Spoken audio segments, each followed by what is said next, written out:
a story from Indian history about Rani Durgavati. Are you ready to hear the story? Okay, let's begin.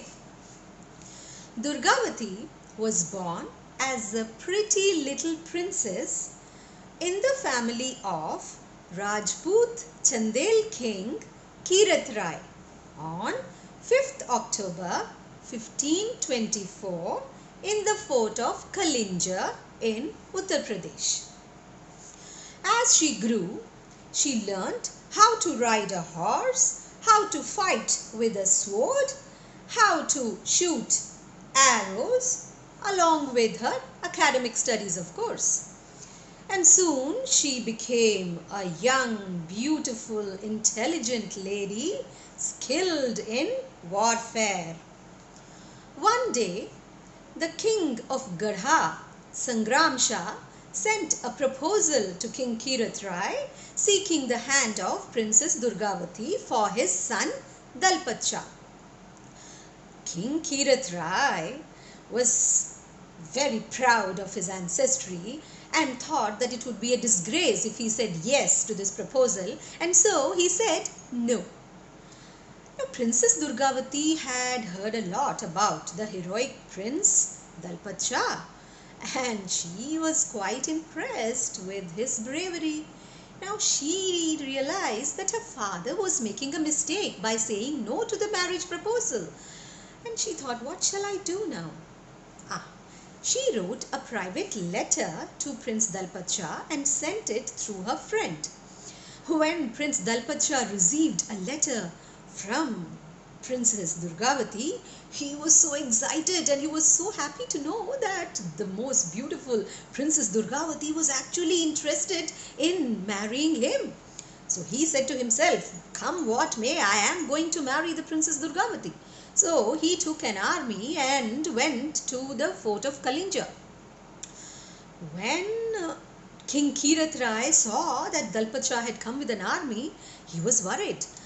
You see, he did not want unnecessary bloodshed. He wanted peace. So he decided, okay, let me say yes to the proposal now.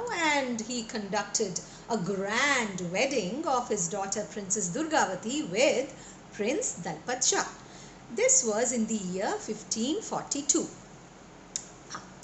Soon Prince Dalpat Shah became King Dalpat Shah of Gaara, and he ruled with Durgavati by his side. After 3 years, a son was born to them. They named him Veer Narayan. Theirs was a happy family. But after a few years, in the year 1550, King Dalpat Shah fell seriously ill and he passed away. Rani Durgavati was grief-stricken, but she knew that she had responsibilities. Her son was so young, and so she decided to take the reins of the kingdom. And Rani Durgavati was a kind-hearted lady. She took such good care of her people that the whole of Gaara loved her. The administration of Gaara was taken care of by Diwan Adhar Simha and Minister Man Thakur. They helped the Rani immensely. Rani Durgavati shifted her capital from Singaurgarh to Chauragarh. Now this fort in Chauragarh was strategically placed on the Satpura hill range. In the year 1556, the ruler of Malwa, Baz Bahadur, attacked Gaara. Rani Durgavati fought bravely and defeated Baz Bahadur. But Baz Bahadur was not one to give up easily. He attacked again and again and again, but every time Rani Durgavati sent him back with a depleted army. But as a result of so many wars, the royal treasury of Gaara was getting empty. So the ministers of Rani Durgavati advised her to raise the taxes on the people. But Rani said, no, money lost in war shall be retrieved by war. Rally our men, we shall attack the petty kings of the land. In every battle, Rani Durgavati and her men were victorious, and very soon the royal treasury of Gaara was overflowing with wealth. And Rani personally supervised the training of her son Veer Narayan, who soon grew up to be a brave young man. In the year 1562, Akbar, the Mughal emperor, annexed the kingdom of Malwa by defeating Baz Bahadur. When he heard that the kingdom of Gaara was prosperous under Rani Durgavati, he wanted to annex that too. But he was told that that would be impossible under Rani Durgavati. And Akbar exclaimed, "Ha! What? The kingdom of Gaara, ruled by a mere woman? And you say it's impossible to annex it? Ha! I am Akbar the Great. Send for Asaf Khan." Khwaja Abdul Majid Asaf Khan, the Mughal general, was an ambitious man. When Rani Durgavati came to know that he was going to attack, she decided to fight bravely. Her Diwan, Adhar Simha, pointed out to Rani that the Mughal army was extremely powerful. But Rani Durgavati decided to fight a defensive battle. For that, she moved to a place called Narai. This was a narrow gorge with a hilly terrain on one side and two rivers, Gaur and Narmada, on the other.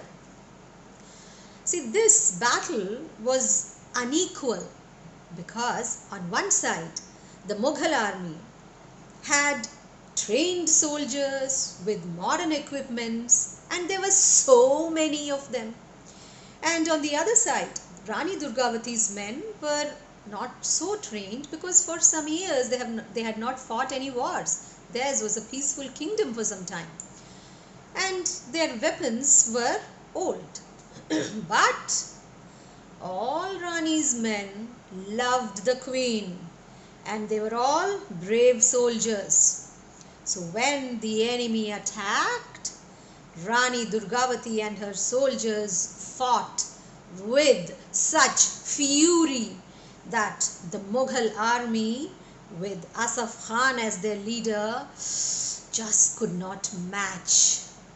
And well, there were men who dying on both the sides, but in the end Rani Durgavati was victorious. She managed to chase away the Mughal army from the valley.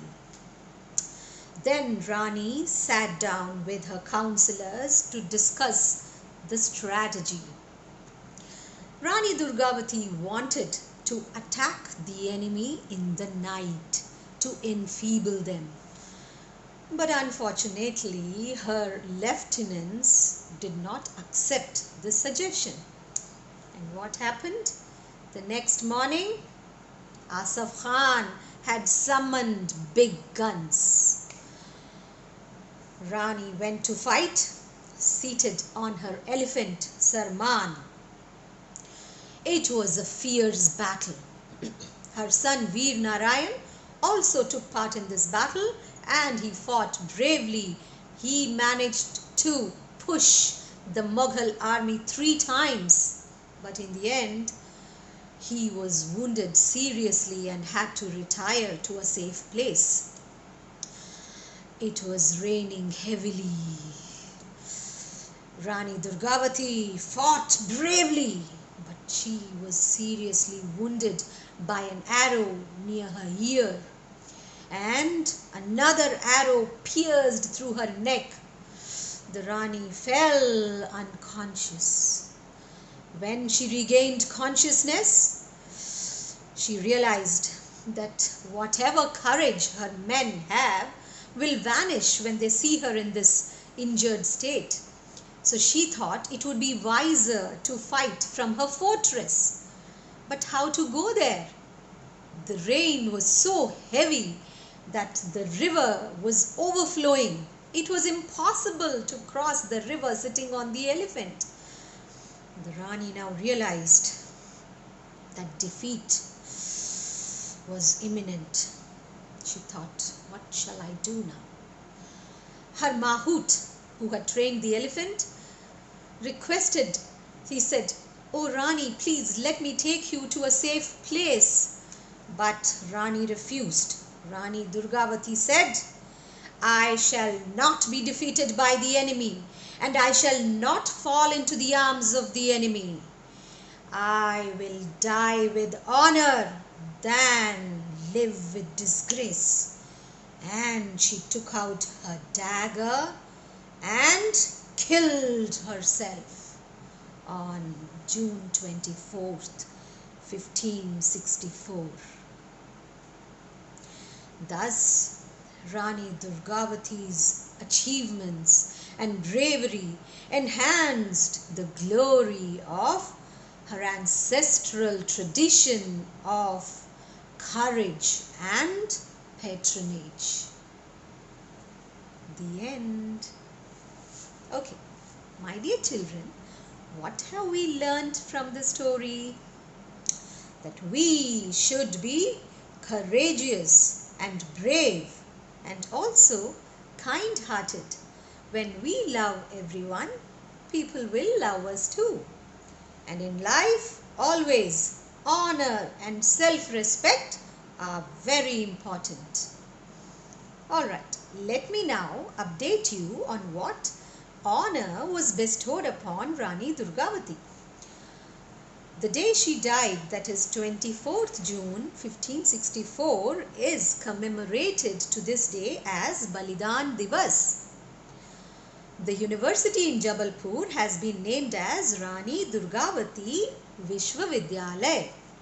A postal stamp has been issued by the Government of India in her memory. And the train from Jabalpur to Jammu Tawi has been named as Durgavati Express after the Queen's name. Okay, my dear children, it is now time for me to tell you that I shall be back very soon with yet another story. Please remember to like my video, share with your friends and subscribe to it. Okay, till then, it is Madhavi Aunty saying bye.